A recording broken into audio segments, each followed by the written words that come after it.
नमस्कार किसान भाइयों, मैं मनोज फिर से हाजिर हूँ आपके अपने YouTube चैनल एग्री वोमा में। किसान भाइयों, आज हम बात करने वाला हूँ प्याज की फसल में पीलापन रोग, झुलसा रोग तथा जलेबी रोग के रोकथाम के बारे में।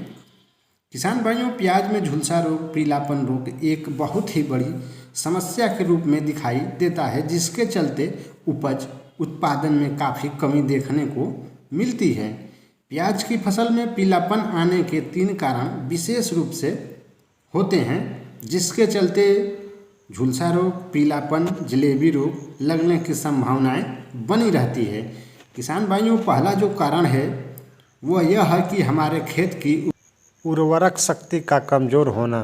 किसान भाइयों, प्याज की फसल जहां जो भी खेत दिखाई दिया वहां लगा देते हैं, और विशेषकर जो खरीफ सीजन की फसल है प्याज की होती है, वह लगभग 70 दिनों के अंदर तैयार हो जाती है। जो फसल 70 दिन के अंदर तैयार होगी, उस खेत के अंदर ताकत भी उतनी चाहिए। किसान भाइयों, आपको कोशिश करें कि आपके खेत के अंदर देसी खाद का ही प्रयोग करें, जिससे खेतों की उर्वरक शक्ति बनी रहे। दूसरा कारण यह है कि वातावरण में चढ़ाव उतराव के कारण भी पीलापन फसल में आ जाता है। और किसान भाइयों, तीसरा कारण यह भी है कि समय से पहले प्याज की फसल की अगर आप लगा दिए हैं, चाहे उसकी रोपाई आप कर दिए हैं, तो यह भी एक बहुत महत्वपूर्ण कारण होता है, जिससे प्याज की फसल में पीलापन, झुलसा रोग आ जाता है और बहुत मुश्किल से यह खत्म होता है।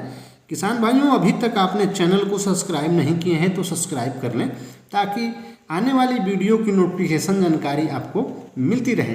किसान भाइयों, शुरू करते हैं आज का अपना टॉपिक, प्याज की फसल में झुलसा रोग, पीलापन रोग, जलेबी रोग की रोकथाम कैसे करें।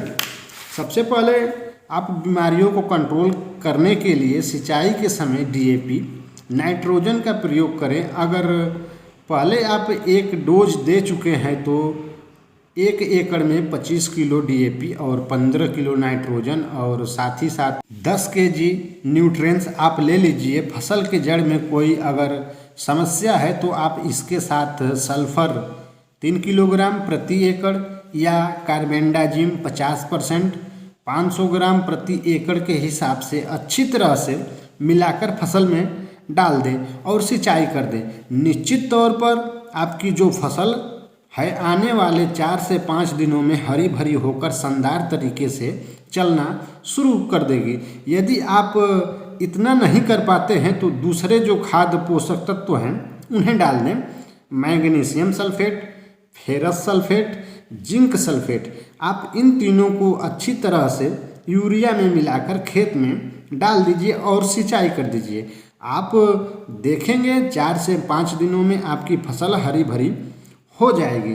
किसान भाइयों, अगर आप स्प्रे करना चाहते हैं तो आप कार्बेंडाजिम 12%, मैंकोजेब 63% का जो कम्बिनेशन आता है आप स्प्रे इनका कर सकते हैं। साथ ही साथ इन रोगों से होने वाले नुकसान से आप अपनी फसल को बचा सकते हैं। उम्मीद है किसान भाइयों जानकारी पसंद आई होगी। वीडियो को लाइक करना न भूलें। फिर मिलेंगे किसी नई जानकारी के साथ, तब तक के लिए धन्यवाद।